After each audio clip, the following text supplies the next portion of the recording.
How to format external drive in macOS. Hey everybody, welcome back to our channel. So in today's video we are going to learn how you can format an external pen drive or hard drive from your macOS. So make sure to stick with me till the end. Now unfortunately Apple does not make this process a bit easier, so make sure to watch this video very carefully. From the bottom of your toolbar on your Mac, open up the Finder application. So first make sure that your hard drive is connected. When it is connected, you'll find it under the Locations tab, but that's not where we want to go. We want to go to Applications.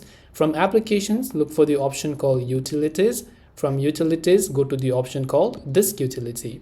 Now from here you'll find the drives that are connected. So I will see this drive known as Transcend. If I want to erase this, make sure to hover and select over it. Then on the top right hand side you will find the erase option. Just click on that erase button there. It will ask you for a confirmation you want to erase it or not. So all you have to do is select it, and once you've selected a type of option over here, you will be able to go ahead and then click on the erase option here in order to erase them successfully.